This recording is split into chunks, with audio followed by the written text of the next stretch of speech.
ನಮಸ್ಕಾರ ವೀಕ್ಷಕ ಬಂಧುಗಳೇ. ನಮ್ಮ ಜೊತೆ ಇವತ್ತು ವಿಕಾಸ್ ಕಾಮತ್ ಇದ್ದಾರೆ. ವಿಕಾಸ್ ಕಾಮತ್ ಅವರು ವಿಕಸಿತವಾದಂಥ ವ್ಯಕ್ತಿ. ವಿಕಸಿತ ಭಾರತ ಮಾತ್ರವಲ್ಲ, ವಿಕಸಿತ ವಿಶ್ವಕ್ಕೆ ತನ್ನದಾದ ಕೊಡುಗೆಯನ್ನು ನೀಡ್ತಾ ಇರ್ತಕ್ಕಂಥ ವ್ಯಕ್ತಿ. ಅವರ ಪೂರ್ವ ಪರಿಚಯವನ್ನು ಹೇಳುವ ಮುಖಾಂತರವಾಗಿ ನಾನು ಇಲ್ಲಿ ಪ್ರಸ್ತಾಪಿಸ್ತೇನೆ.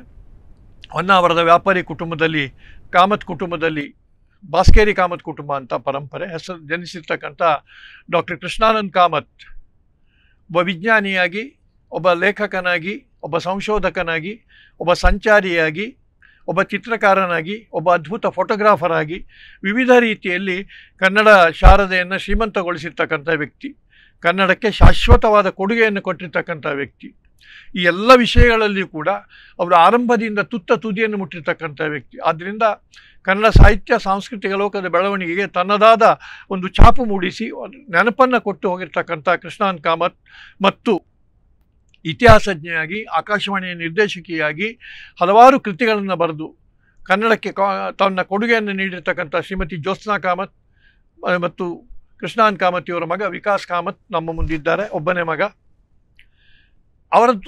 ಅವರದಾದ ಕ್ಷೇತ್ರವನ್ನು ಮತ್ತೆ ಪರಿಚಯಿಸುವುದರ ಮುಖಾಂತರವೇ ನಿಮಗೆಲ್ಲ ವಿಚಿತ್ರವಾದಂಥ, ಅತ್ಯಂತ ಹೊಸದಾದಂಥ ಕ್ಷೇತ್ರ ಕಾಮತ್ರು ಒಂದು www.kamat.com ಅನ್ನುವಂಥದ್ದನ್ನು ಎಷ್ಟು ವರ್ಷದ ಹಿಂದೆ ಮಾಡಿದರು? 25 ವರ್ಷಗಳ ಹಿಂದೆ ಆರಂಭ ಮಾಡಿದರು. ಆ ಮುಖಾಂತರವಾಗಿ ಕನ್ನಡದ ಹಾಗೂ ಭಾರತದ ಕಲೆ, ಸಂಸ್ಕೃತಿ, ಸಾಹಿತ್ಯ ಎಲ್ಲವನ್ನೂ ಕೂಡ ಜಗತ್ತಿಗೆ ತೆರೆದಿರ್ತಕ್ಕಂಥ ಕೆಲಸ ಮಾಡಿದರು. ಲಕ್ಷಾಂತರ ಜನ ಇವತ್ತಿಗೂ ಕೂಡ kamat.com ಅನ್ನು ನೋಡ್ತಾರೆ. ಭಾರತದ ಬಗ್ಗೆ ಬೇಕಾದ್ರೆ ಉತ್ತರ ಕನ್ನಡ ಜಿಲ್ಲೆ ಹಾಲಕ್ಕಿಗಳಿಂದ ಆರಂಭಿಸಿ, ಯಕ್ಷಗಾನದ ಆವೇಶದಿಂದ ಆರಂಭಿಸಿ, ದೇವಾಲಯಗಳು, ನದಿಗಳು, ಹಿರಿಯರು, ನಾಡಿನ ಬೇರೆ ಬೇರೆ ಕ್ಷೇತ್ರ ಗಣ್ಯರು ಎಲ್ಲರ ಕುರಿತು ಮಾಹಿತಿಯನ್ನು ವಿಕಾಸ್ ಕಾಮತ್ ತುಂಬಿಸ್ತಾ ಬಂದಿದ್ದಾರೆ. ಅದು ಭಾರತದ ಸಮಗ್ರ ಸಾಂಸ್ಕೃತಿಕ ಭಂಡಾರವನ್ನು ಜಗತ್ತಿಗೆ ತೆರೆದಿರ್ತಕ್ಕಂಥ ಒಂದು ಕೆಲಸ ಮಾಡ್ತಾ ಇದೆ ಆ ವೆಬ್ಸೈಟ್ www.kamat.com ಅನ್ನುವಂಥದ್ದು. ಹೀಗೆ ಭಾಳ ಅದ್ಭುತವಾದಂಥ ಕೆಲಸ ಮಾಡಿರ್ತಕ್ಕಂಥ ಕಾಮತ್ ದಂಪತಿಗಳು ಅವರ ಮಗ ಅವರ ಕಾರ್ಯವನ್ನು ಮುಂದುವರಿಸಿದ್ದಾರೆ, ಒಂದು ಭಾಗ. ಎರಡನೇದಾಗಿ ವಿಕಾಸ್ ಕಾಮತ್ 35 ವರ್ಷಗಳಿಂದ ಅಮೇರಿಕಾದಲ್ಲಿ ನೆಲೆಸಿದ್ದಾರೆ. ಅವರು ಆ ಕಾಲದ 35 ವರ್ಷ ಹಿಂದೆ ಎಂಜಿನಿಯರಿಂಗ್ ಕಲಿತು ತಂತ್ರಜ್ಞನಾಗಿದ್ದಾರೆ. ಇವತ್ತು ಮೊಬೈಲುಗಳಿಗೆ ನಾವು ಏನು ಆ್ಯಪ್ ಅಂತ ನಾವು ಪದೇ ಬಳಸ್ತೇವೆ ಆ ಶಬ್ದವನ್ನು. ಆ್ಯಪ್ ತಯಾರಿಸ್ತಕ್ಕಂಥ ಸ್ವಂತ ಕಂಪನಿಯನ್ನು ಅಮೆರಿಕಾದಲ್ಲಿ ನಡೆಸ್ತಾ ಇದ್ದಾರೆ. ಮತ್ತು ಈಗಿನ ಜಗತ್ತಿನಲ್ಲಿ ನಮಗೆ ಅಪರೂಪವಾಗಿರ್ತಕ್ಕಂಥದ್ದು, ಇಡೀ ಜಗತ್ತು ವ್ಯಾಪಿಸ್ತಾ ಇರತಕ್ಕಂಥ ಆರ್ಟಿಫಿಷಿಯಲ್ ಇಂಟೆಲಿಜೆನ್ಸ್ ಅನ್ನುವಂಥ ವಿಷಯದ ಕೂಡ ಅವರು ಸಾಕಷ್ಟು ಪರಿಜ್ಞಾನ ಹೊಂದಿದ್ದಾರೆ. ಆ ಕ್ಷೇತ್ರದಲ್ಲಿ ಕೂಡ ಕೆಲಸ ಮಾಡಿದ್ದಾರೆ. ಆದ್ದರಿಂದ ವಿಕಾಸ್ ಕಾಮತ್ ಅವರನ್ನು ತುಂಬ ಕಡಿಮೆ ಅವಧಿಗೆ ಅವರು ಭಾರತಕ್ಕಾಗಿ ಬಂದರು. ಇನ್ನೊಂದು ವಿಷಯ ಹೇಳಬೇಕು. ಮೊನ್ನೆ ಬೆಂಗಳೂರಿನಲ್ಲಿ ಡಾಕ್ಟರ್ ಕೃಷ್ಣಾನಂದ್ ಕಾಮತ್ ಅವರ ಕೊಡುಗೆ, ಜ್ಯೋತ್ಸ್ನಾ ಕಾಮತ್ ಅವರ ಕೊಡುಗೆ ಕುರಿತು ಅವರ ಅಭಿಮಾನಿಗಳಿಂದ ಒಂದು ಅಪರೂಪದ ವಿಚಾರ ಸಂಕಿರಣವನ್ನು ಏರ್ಪಡಿಸಿದರು. ಜಯಂತ್ ಕೈಕಿಣಿ, ನಾಗೇಶ್ ಹೆಗಡೆ ಅಂತ ಜಿಲ್ಲೆ ಬಹಳ ದೊಡ್ಡ ಬರಹಗಾರರು ಪಾಲ್ಗೊಂಡ್ರು. ಅದೆಲ್ಲವೂ ಕೂಡ ಯೂಟ್ಯೂಬಲ್ಲಿ ನಿಮಗೆ ಸಿಗ್ತಾ ಇದೆ. ಅಪರೂಪದ ಒಂದು ಅದ್ಭುತ ಸಾಹಿತ್ಯ ಗೋಷ್ಠಿಯಾಗಿ ಆ ಕಾರ್ಯಕ್ರಮ ನಡೆದು ಹೋಯಿತು. ಅದನ್ನು ಏರ್ಪಡಿಸುವ ತಂದೆ ತಾಯಿಗಳ ನೆನಪಿಗೆ ಆ ಕಾರ್ಯಕ್ರಮವನ್ನು ಏರ್ಪಡಿಸುವ ಮುಖಾಂತರವಾಗಿ ಹೆತ್ತವರ ಒಂದು ಆ ಕ್ಷೇತ್ರವನ್ನು ನೆನಪಿನಲ್ಲಿರ್ತಕ್ಕಂಥ ಕೆಲಸವನ್ನು ವಿಕಾಸ್ ಮಾಡಿದ್ದಾರೆ. ಊರಿಗೆ ಬಂದಿದ್ದಾರೆ ವಿಕಾಸ್ ಅವರು, ಹೊನ್ನಾವರದವರು. ಅವರನ್ನು ಮಾತಾಡಿಸೋಣ. ನಮಸ್ಕಾರ ವಿಕಾಸ್. ನಮಸ್ಕಾರ. ಬಹಳ ಸ್ವಾಗತ. ಅಮೆರಿಕದವರಾಗಿ ಭಾರತೀಯರಾಗಿ ಜಗತ್ತಿಗೆ ತಾವು ಕೊಡುಗೆಗಳನ್ನು ಕೊಡ್ತಾ ಇದ್ದೀರಿ. ಆ ಕುರಿತು ಎಲ್ಲವನ್ನ ನಮ್ಮ ನೋಡುಗರಿಗೆ ತೆರೆದಿಡಬೇಕು ಅಂತ ಕೇಳ್ಕೊಳ್ತೇನೆ. ನುಡಿಸಿರಿ ಎಲ್ಲ ವೀಕ್ಷಕರಿಗೂ ಸ್ವಾಗತ. ಈ ಕಾರ್ಯಕ್ರಮಕ್ಕೆ ನನ್ನ ಆಹ್ವಾನಿಸಿದ್ದಕ್ಕಾಗಿ ಭಟರಿಗೂ ನಾನು ಆಭಾರಿಯಾಗಿದ್ದೇನೆ. ಮಾತಾಡಿ. ಸೊ ನನ್ನ ಬಗ್ಗೆ ಹೇಳೋದಾದ್ರೆ, ನಾನು ವಿಕಾಸ್ ಕಾಮತ್. ನಾನು ಎಲ್ಲರಿಗೂ ಹೇಳ್ತೇನೆ, ನಾನು ಅಡುಗೆಯಲ್ಲಿ ಮಾತ್ರ ಹಾಕೋದು ನನ್ನ ಕೆಲಸ. ಮಾಡಿದ ಕೆಲಸ ಅದು ನನ್ನ ತಂದೆಯವರು, ನನ್ನ ತಾಯಿಯವರು ಮಾಡಿದ್ದಾರೆ. ನನ್ನ ತಂದೆಯವರು ಹೊನ್ನಾವರದಲ್ಲೇ ಹುಟ್ಟಿ ಅವರು ವಿಜ್ಞಾನಿಯಾಗಿದ್ದರು ಮತ್ತು ಅವರಿಗೆ ಛಾಯಾಗ್ರಹಣದ ಹುಚ್ಚಿತ್ತು. ಆ ಕಾಲದಲ್ಲಿ ಅಂದರೆ ಡಿಜಿಟಲ್ ಫೋಟೋಗ್ರಾಫಿ ಅಂತ ಬರೋ ಮುಂಚೆ ಆ ಬ್ಲ್ಯಾಕ್ ಆ್ಯಂಡ್ ವೈಟ್ ಫಿಲ್ಮನ್ನು ನಮ್ಮ ದೇಶದಲ್ಲಿ ತಯಾರಾಗ್ತಾ ಇರಲಿಲ್ಲ. ಯಾರೋ ಕಳ್ಳ ಸಾಗಾಣಿಕೆಯನ್ನು ಮಾಡಿ ತಂದ ಫಿಲ್ಮ್ನಿಂದ ಅವರು ತುಂಬ ಫೋಟೋಗಳನ್ನು ತೆಗೆದಿದ್ದಾರೆ. ಎಷ್ಟು ಅಂದರೆ ನಮಗೆ ಅದನ್ನು ಪ್ರಿಂಟ್ ಮಾಡಲಿಕ್ಕೆ ಕೂಡ ನಮಗೆ ಪೂರೈಸ್ತಾ ಇರಲಿಲ್ಲ. ಅವರು ತೀರಿ ಹೋದ ನಂತರ ನಾವು ಲೆಕ್ಕ ಹಾಕಿದೆ, ಅವರು ಸುಮಾರು 2 ಲಕ್ಷ ಚಿತ್ರಗಳನ್ನು ಭಾರತದ ಮೂಲೆ ಮೂಲೆಗಳಲ್ಲಿ ಆದಿವಾಸಿಗಳ ನಡುವೆ ಸಂಚರಿಸಿ ದಾಖಲಿಸಿದ್ದಾರೆ. ಎಷ್ಟೊಂದು ಚಿತ್ರಗಳು. ಆಗ ಫೋಟೋಗ್ರಫಿ ಇರಲಿಲ್ಲ ನಮ್ಮ ದೇಶದಲ್ಲಿ.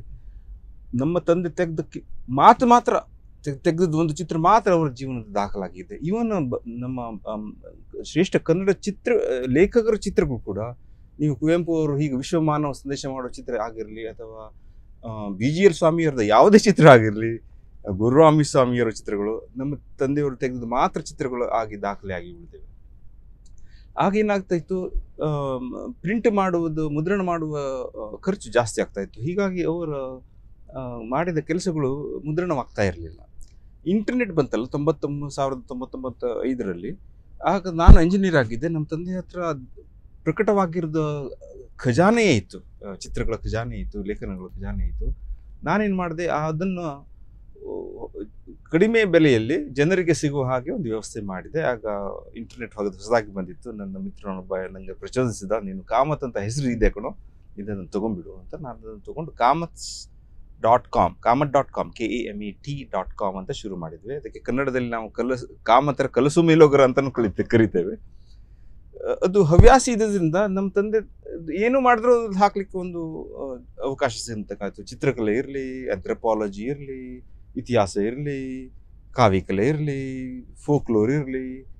ಆಗ ತುಂಬ ವೆಬ್ಸೈಟ್ಗಳು ಇರಲಿಲ್ಲ. ಹೀಗಾಗಿ ನಾವು ಬರೆದಿದ್ದಕ್ಕೆ ಎಲ್ಲ ತುಂಬ ಮಹತ್ವ ಬಂದ್ಬಿಡ್ತು. ಆಗ ಮಹತ್ವ ಬಂದಾಗ ಏನಾಯ್ತು, ಉಳಿದ ಜನರು ನಮ್ಮ ಬಗ್ಗೆಯೂ ಬರೀಲಪ್ಪ, ನಾವು ನಮ್ಮ ಸಮುದಾಯದ ಬಗ್ಗೆ ಬರೀಲ್ಲ, ನನಗೆ ಬೇರೆ ಬೇರೆ ರಾಜ್ಯಗಳಿಂದ ಬೇಡಿಕೆಗಳು ಬರೋದು, ನೀವು ಕರ್ನಾಟಕದ ಬಗ್ಗೆ ಎಷ್ಟೊಂದು ಕೆಲಸ ಮಾಡಿದ್ಯಾ, ನಮ್ಮ ಆಂಧ್ರ ಪ್ರದೇಶದ ಬಗ್ಗೆ ಮಾಡಪ್ಪ, ನಮ್ಮ ಪಂಜಾಬ್ದ ಬಗ್ಗೆ ಮಾಡಪ್ಪ. ಹಾಗೆ ನಾವು ಅದನ್ನು ರಿಸರ್ಚ್ ಸಂಶೋಧನೆ ಮಾಡಿ ಬರಬೇಕಾಯ್ತು. ಹಾಗೆ ಅದು ಬೆಳೀತಾ ಹೋಗಿತ್ತು. ಒಂಥರ ಎನ್ಸೈಕ್ಲೋಪಿಡಿಯಾ ಅಂತ ಕಣಜದ ಥರ ಆಗೋಯ್ತು. ಆಗ್ತಾ ಹಾಗೆ ನಾವು ಅಭಿವೃದ್ಧಿ ಆಗಿದ್ದು. ನಮ್ಮ ತಂದೆಯರು ಹೋದ ನಂತರ ಅದನ್ನು, ಆ ನಾಯಕತ್ವವನ್ನು ನನ್ನ ತಾಯಿಗೆ ಹೊಲಿಸಿಕೊಟ್ಟು, ಅವರಿಂದ ನಾನೇನು ಮಾಡಿದೆ, ಅವರು ಇತಿಹಾಸಜ್ಞದೇ ಆಗಿದ್ರು, ಚರಿತ್ರೆಯಲ್ಲಿ ತುಂಬ ಆಸಕ್ತಿ ಇತ್ತು. ಮತ್ತು ಭಾರತದ ಸ್ವಾತಂತ್ರ್ಯ ಯುದ್ಧ ಆಯ್ತಲ್ಲ, ಅದ್ರ ಬಗ್ಗೆ ಅವರು, ಹೌದು, ಚಳವಳಿ ಬಗ್ಗೆ ತುಂಬ ಆಸಕ್ತಿ ಇತ್ತು.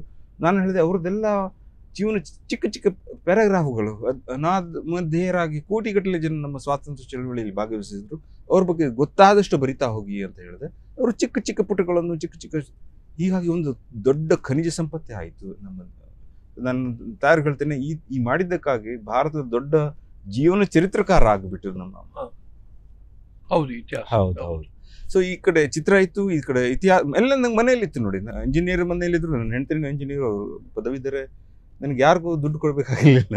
ನಮ್ಮ ಕಿಸೆಯಿಂದಾನೇ ಆದಷ್ಟು ಮಾಡಿದ್ದರಿಂದ ಛಾಯಾಗ್ರಹಣಕ್ಕೂ ಸಿಕ್ತು, ಚರಿತ್ರಕಾರರು ಸಿಕ್ಕರು, ಆಂಥ್ರೋಪಾಲಜಿಸ್ಟ್ ವಿಜ್ಞಾನಿಗಳು ಸಿಕ್ಕರು. ಹೀಗಾಗಿ ನಾವು 3-4 ಜನ ಸೇರಿ ದೊಡ್ಡ ಒಂದು ಸಂಸ್ಥೆ ಮಾಡುವಷ್ಟು ಕೆಲಸ ನಮ್ಗೆ ಮಾಡ್ಲಿಕ್ಕೆ ಸಾಧ್ಯ. kamat.com. ಹೌದು ಸರ್. ಎಷ್ಟು ಜನ ನೋಡಿದ್ರು ಅದನ್ನ? ಡೈಲಿ ಎಷ್ಟು ಜನ ನೋಡ್ತಾರೆ? ಹೌದು, ಈಗ ಕಡಿಮೆ ಆಗಿದೆ. ಈಗ ಇನ್ಸ್ಟಾಗ್ರಾಮ್, ಬೇರೆ ಬೇರೆ ಸೋಷಿಯಲ್ ಮೀಡಿಯಾ ಅಂತ ಬಂದಿದೆ. ಈಗ ಸ್ವಲ್ಪ ಕಡಿಮೆ ಆಗಿದೆ. ತಿಂಗಳಿಗೆ ಸುಮಾರು 5 ಲಕ್ಷ ಜನ ಬರ್ತಾರೆ.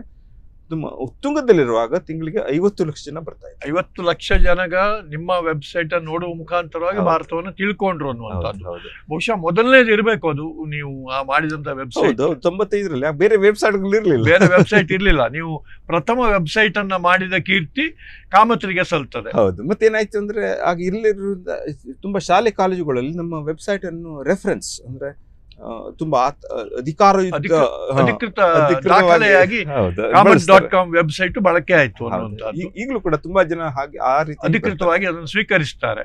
ಎಷ್ಟು ಅಂತ ಅದು ವಾಲ್ಯೂಮ್, ಅದು ಎಷ್ಟು ಅಂತ ಸುಮಾರು ನಾನು ಹೇಳ್ತೇನೆ.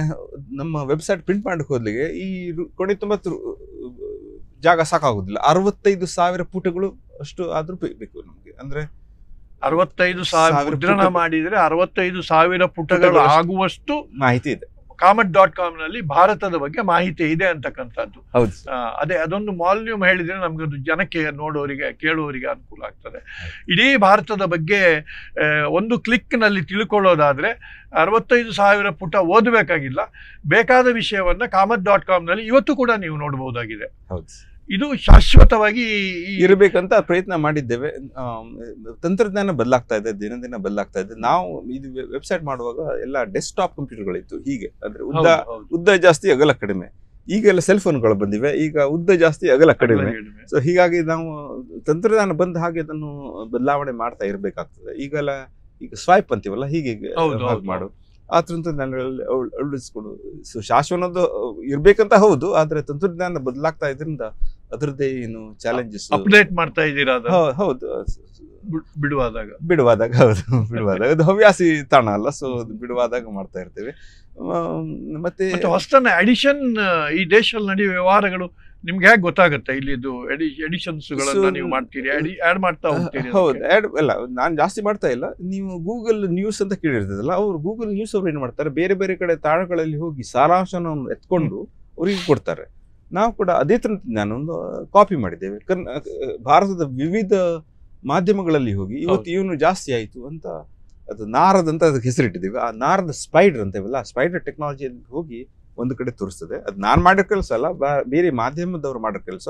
ಆದ್ರೆ ಅದೇನು ಮಾಡ್ತದೆ, ಅದದ್ದು ಕ್ಯೂರೇಷನ್ ಅಂತೀವಿ, ಅಂದ್ರೆ ಯಾವ್ದು ಜನರು ನೋಡಬಹುದು ಅಂತ ಅದು ಕ್ಯೂರೇಟ್ ಮಾಡಿ, ಯಾವ್ದು ಬೇಕಾಗಬಹುದು ಅದನ್ನ ಎತ್ತಿ ಕೊಡ್ತಾ ಇದ್ದಾರೆ. ಅದು ಚಾಲ್ತಿಯಲ್ಲಿ ಇದೆ ಇವತ್ತು. ಹೌದು, ಇನ್ನು ಚಾಲ್ತಿಯಲ್ಲಿ. ಮತ್ತೆ ಅದು ಆಟೋಮೇಟೆಡ್ ಪ್ರೊಸೆಸ್, ನಾನು ಮಾಡೋದಲ್ಲ, ಅದು ಸಾಫ್ಟ್ವೇರ್ ಬಂದ್ಬಿಟ್ಟಿದೆ ಅದು. ಸರಿ ಸರಿ ಸರಿ. ಈ ರೀತಿಯಲ್ಲಿ ನೀವು ತಂದೆ ತಾಯಂದಿರು ಆರಂಭಿಸಿದಂಥ ಒಂದು ಕನ್ನಡದ ಕೆಲಸವನ್ನ, ಭಾರತದ ಕೆಲಸವನ್ನ ನೀವು ಮಾಡ್ತಾ ಇದ್ದೀರಿ.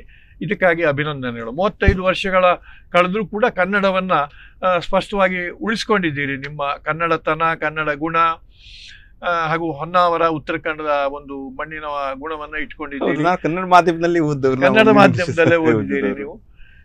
ಈಗ ನಿಮ್ಮ ಸಾಧನೆಗಳು, ಒಬ್ಬ ಇಂಜಿನಿಯರ್ ಆಗಿ ನೀವು ಅಲ್ಲಿ ಪ್ರವೇಶಿಸಿ ಇವತ್ತು ಸ್ವತಃ ಸ್ವಂತ ಕಂಪನಿಯನ್ನು ನಡೆಸ್ತಾ ಇದ್ದೀರಿ. ಅದು ಮತ್ತೆ ಇತ್ತೀಚೆ ಬಂದಿರತಕ್ಕಂಥ ಆರ್ಟಿಫಿಷಿಯಲ್ ಇಂಟೆಲಿಜೆನ್ಸ್, ಅದು ಎಲ್ಲಿಯವರೆಗೆ, ಏನು ಕತೆ, ಅದನ್ನು ಒಂದಿಷ್ಟು ಹೇಳಬೇಕು. ಹೌದು, ಆಗ್ಲಿ ನನ್ನ ಬಗ್ಗೆ ಹೇಳೋದಾದ್ರೆ, ನಾನು ಓದ್ಲಿಕ್ಕಂತ ಹೋಗಿದ್ದೆ ಅಮೆರಿಕಾದಲ್ಲಿ. ಅಲ್ಲಿ ನನ್ನ ಸಹಪಾಠಿ ಜೊತೆ ಸ್ನೇಹ ಆಗಿ ನಾವು ಮದುವೆ ಆಗಿ ಒಂದು ಕಂಪನಿ ಶುರು ಮಾಡಿದ್ವಿ. ಸುಮಾರು ಆಗ ಕನ್ಸಲ್ಟಿಂಗ್ ತುಂಬಾ ಪಾಪ್ಯುಲರ್ ಇತ್ತು. ಹಾಗೆ ನಾವು ಇಬ್ಬರೇ, ಕಂಪನಿ ಅಂತ ದೊಡ್ಡ ಹೆಸರು, ಬಟ್ ನಾವು ಕೆಲಸ ಮಾಡುವ ಇರುವೆಗಳು ನಾವು ಇಬ್ರು ಮಾತ್ರ ಆಗಿದ್ವಿ. ವರ್ಕರ್ ಆ್ಯಂಟ್ ಅಂತೀವಲ್ಲ, ಹಾಗೆ ಶುರು ಮಾಡಿದ್ದು. ಆಮೇಲೆ ಸ್ವಲ್ಪ ವರ್ಷ ಆದ್ಮೇಲೆ ಅಲ್ಲೂ ಕೂಡ ಬದಲಾವಣೆ ಆಗ್ತಾ ಇರ್ತದೆ ಅಮೆರಿಕಾದಲ್ಲಿ ಎಲ್ಲ ಕಡೆ. ಆದ್ರ ಅದು ನಮ್ಮ ಸ್ಟೀಲ್ ಮತ್ತೆ ಫೋನ್ ಕಂಪನಿಗಳು ಬದಲಾದವು. ಆಗ ಒಬ್ಬ ವ್ಯಕ್ತಿ 25 ವರ್ಷಗಳಿಂದ ಒಂದು ಕಂಪ್ಯೂಟರ್ ಸಂಸ್ಥೆ ನಡ್ಕೊಂಡ್ ಬಂದಿದ್ದ. ಅವನಿಗೆ ನಿವೃತ್ತಿ ತಗೊಳ್ಬೇಕಿತ್ತು. ನಾನು ಅವನ ಕಂಪನಿಯನ್ನು ತಗೊಂಡೆ. ನನ್ನ ಮನಸ್ಸಲ್ಲಿ ನಾವಿಬ್ರು ತುಂಬಾ ಬುದ್ಧಿವಂತರು, ಆ ಕಂಪನಿಯನ್ನ ನಿವೃತ್ತಿ ಆಗುವ ಮನುಷ್ಯನಿಂದ ಹಳೆ ಭಾವನು ಆಗುದಿಲ್ಲ, ನಮ್ಮ ತಲೆ ಮತ್ತು ಮೆದುಳನ್ನು ಬಳಸಿ ನಾವು ಅದನ್ನ ದೊಡ್ಡದು ಮಾಡೋಣ ಅಂತ ನಮ್ಮ ಪ್ಲಾನ್ ಇತ್ತು. ಅದು ತಗೊಂಡಾದ್ಮೇಲೆ ಏನಾಯ್ತು, ಅದು ಆಕ್ಚುಲಿ ಚಲೋನೇ ಕಂಪನಿ ಇತ್ತು, ಅದನ್ನು ಇಂಪ್ರೂವ್ ಮಾಡ್ಲಿಕ್ಕೆ ಆಗ್ಲಿಲ್ಲ ನಮ್ಗೆ. ಆದ್ರೆ ನಾವು ಅದನ್ನ 10 ವರ್ಷ ನಡ್ಸ್ಕೊಂಡು ಬಂದ್ವಿ. ಆಮೇಲೆ ಅದನ್ನು ಮಾರಿದ್ದೆ ನಾನು. ಸೊ ಅದು ಮಾರಿ ಆದ್ಮೇಲೆ ನಾನು, ನನ್ನೊಬ್ಬ ಮಿತ್ರನು ಮೈಸೂರಿನವನಿದ್ದ, ಅವನು ಈಗ VC ಅಂತಾರೆ, ಬಂಡವಾಳದಾರರು ಅಂತಾರಲ್ಲ, ಅಂತ ಒಂದು ಕಂಪನಿಯಲ್ಲಿ ಶುರು ಮಾಡಿದ್ದ. ಅವನು ಬಂದ, ವಿಕಾಸ್ ನೀನು ದೊಡ್ಡ ಊರಿದೆ ಅಟ್ಲಾಂಟಾಗೆ, ಅಲ್ಲಿ ಬಾ, ನಾವೇನಾದ್ರೂ ಶುರು ಮಾಡೋಣ ಅಂತ. ಸೊ ನನಗೆ ಆ ಬಗ್ಗೆ ಏನೂ ಗೊತ್ತಿರಲಿಲ್ಲ, ಆದ್ರೆ ನಾನು ಕಲ್ತ್ಕೊಂಡೆ. ಅವ್ರೇನು ಮಾಡ್ತಾರೆ ಅಂದರೆ ಏಂಜಲ್ ಇನ್ವೆಸ್ಟರ್ ಅಂತಾರೆ. ಅಂದರೆ ತುಂಬ ಯುವಕರು ಇರ್ತಾರಲ್ಲ, ಅವ್ರದ್ದು ಐಡಿಯಾ ಇರ್ತದೆ, ಅವ್ರಿಗೆ ಹೇಗೆ ಮಾಡೋದು ಅಂತ ಗೊತ್ತಿರೋದಿಲ್ಲ, ಅವ್ರಿಗೆ ತಿಳಿಸಿ ಹೇಳುವ ವಿಧಾನ ಮಾಡುವ ಕಂಪನಿ ಅದು. ಅದರಲ್ಲಿ ನಾನು ಸ್ವಲ್ಪ ಭಾಗಿಯಾಗಿದ್ದೆ. ಅದರಿಂದ ನಾನು ತುಂಬ ಕಲ್ತ್ಕೊಂಡೆ. ಈ ಕಂಪನಿಗಳು ಯಾಕೆ ವಿಫಲ ಆಗ್ತವೆ, ಅವ್ರಿಗೆ ತುಂಬ ಕಾರಣಗಳಿವೆ. ಅದನ್ನೆಲ್ಲ ಕಂಡುಕೊಳ್ಳುವ ಒಂದು ಪ್ರಯೋಗಶಾಲೆಯನ್ನು ನಾನು ನಡೆಸ್ತಾ ಇದ್ದೀನಿ. ಸೊ ಅದರಲ್ಲಿ ತುಂಬಾ ಯುವಕರು ಬರ್ತಾರೆ, ನಂಗೊಂದು ಐಡಿಯಾ ಇದೆ ಸರ್, ಬಟ್ ಹೇಗೆ ಮಾಡೋದಂತ ಗೊತ್ತಿಲ್ಲ, ಎಷ್ಟು ಖರ್ಚು ಬೀಳ್ತದೆ ಅಂತ ಗೊತ್ತಿಲ್ಲ, ಹೇಗೆ ಮಾರೋದಂತ ಗೊತ್ತಾಗೋದಿಲ್ಲ, ಯಾರು ಅದಕ್ಕೆ ಬಂಡವಾಳ ಹಾಕ್ತಾರೆ ಅಂತ ಗೊತ್ತಾಗೋದಿಲ್ಲ, ಬ್ಯಾಂಕಲ್ಲಿ ಲೋನ್ ಕೊಡ್ತಾರ, ಅವ್ರಿಗೆಲ್ಲ ಏನು ಮಾಹಿತಿ ಇರೋದಿಲ್ಲ. ಅಂಥವರು ನನಗೆ ಸಂಪರ್ಕ ಮಾಡ್ತಾರೆ, ಅವಳಿಗೆ ತಿಳುವಳಿಕೆ ಹೇಳ್ಕೊಡುವ ಕೆಲಸ ನಾನೀಗ ಮಾಡ್ತಾ ಇರೋದು. ಸೊ ಈಗ ಕಳೆದ 2 ವರ್ಷದಲ್ಲಿ ಅಮೆರಿಕ, ನಿಮಗೂ ಗೊತ್ತಿರದೆ, ಇದು ಇನ್ನು ಆರ್ಟಿಫಿಷಿಯಲ್ ಇಂಟೆಲಿಜೆನ್ಸ್ ಅಂದ್ರೆ ಕೃತಕವಾಗಿ ಬುದ್ಧಿವಂತಿಕೆ ಮಾಡುವ ವಿಧಾನದ ಬುದ್ಧಿಮತ್ತೆ ಅಂತ ನಮ್ಮಲ್ಲಿ ರೂಢಿ ಶಬ್ದ. ಹೌದು, ಆಕ್ಚುಲಿ ನಾನು ಈಗಲ್ಲ, 35 ವರ್ಷಗಳಿಂದ ನಾನು ಅಮೆರಿಕ ಹೋದಾಗ ನನ್ನ ಪ್ರೊಫೆಸರ್ ಒಬ್ರು ಇದ್ರು. ಅವರು ವಿಶ್ವ ಚದುರಂಗದ ಚಾಂಪಿಯನ್ ಆಗಿದ್ರು, ಕಂಪ್ಯೂಟರ್ ಚೆಸ್ ಚಾಂಪಿಯನ್ ಆಗಿದ್ರು. ನಾನು ಓದಿದ್ದು ಅದೇ ಅವರ ಸ್ಕಾಲರ್ಶಿಪ್ ನಲ್ಲಿ. ಆಮೇಲೆ ಅದು ಥಿಂಕ್ ಬ್ಲೂ ಅಂತ IBM ಬಂದು ನಮಗೆ ಪರಾಜಿತ ಮಾಡಿಬಿಡ್ತು. ತುಂಬಾ ದುಃಖ ಆಗಿತ್ತು. ಸೊ ನಾನು ಆ ಕಾಲದಿಂದಲೂ ಆರ್ಟಿಫಿಷಿಯಲ್ ಇಂಟೆಲಿಜೆನ್ಸ್ ಜೊತೆ ಕೆಲಸ ಮಾಡ್ತಾ ಇದ್ದೇನೆ. ಆದ್ರೆ ಈಗ ಏನಾಗಿದೆ, ಆಗ ನಾವು ಮನುಷ್ಯನು ಏನ್ ಮಾಡ್ತಾ ಇದ್ದಾರೆ ಅದನ್ನು ಕಲ್ತುಕೊಂಡು ನಾವು ಕಂಪ್ಯೂಟರ್ ಅಳವಡಿಸ್ತಾ ಇದ್ವಿ. ಈಗ ಕಳೆದ 2 ವರ್ಷಗಳು ಬಂದಿದೆಯಲ್ಲ, ಅದು ಕಂಪ್ಯೂಟರ್ಗೆ ಕಲಿಸುವ ವಿಧಾನವನ್ನು ಒಂದು ವಿಧಾನ ಬಂದಿದೆ. ಹೀಗಾಗಿ ಒಂಥರ ದೊಡ್ಡ ರಿವಲ್ಯೂಷನ್ ಆಗ್ಬಿಟ್ಟಿದೆ ನಮ್ಮ ಫೀಲ್ಡ್ ನಲ್ಲಿ, ಕ್ರಾಂತಿ ಆಗ್ಬಿಟ್ಟಿದೆ. ಒಂದು ಭಾಷೆಯಿಂದ ಇನ್ನೊಂದು ಭಾಷೆಗೆ ಹೋಗೋದಾಗ್ಲಿ, ಅಥವಾ ಈಗ ನೀವು ಲೀಗಲ್ ಡಾಕ್ಯುಮೆಂಟ್ಸ್ಗಳು ಇರ್ತವೆ, ಇಷ್ಟು ಅರ್ಜಿ ಪತ್ರಗಳು, ಅದ್ರಲ್ಲಿ ಏನ್ ಬರ್ದಿದೆ ಅಂತ ಯಾರಿಗೂ ಅರ್ಥ ಆಗೋದಿಲ್ಲ. ಅದ್ರ ಬದಲಾಗಿ ನೀವು ಇದ್ರಲ್ಲಿ ಏನ್ ಬರ್ದಿದೆ ಅಂತ ಅರ್ಥ ಹೇಳಪ್ಪ ಅಂತ ಹೇಳಿದ್ರೆ ಅದು ಸಂಕ್ಷಿಪ್ತವಾಗಿ ಹೇಳ್ಬಿಡುತ್ತೆ. ಈಗ ನ್ಯೂಸ್ ಹೇಳಿ, ಈಗ ನಾನು ಹೇಳಿದ್ನಲ್ಲ, 10,000 ನ್ಯೂಸ್ ಸುದ್ದಿಯ ಸಂಸ್ಥೆಗಳಿವೆ. ನಾನು ಏನು ಓದಲಿ ಅಂತ ಗೊತ್ತಾಗೋದಿಲ್ಲ. ಈಗ ಎಲ್ಲ ವಾಟ್ಸ್ಆಪ್ ಬಂದಿದೆ, ನನ್ನ ಫ್ರೆಂಡ್ ಹೇಳಿದೆ ಅಂತ ನಾವು ಓದ್ತೀವಿ.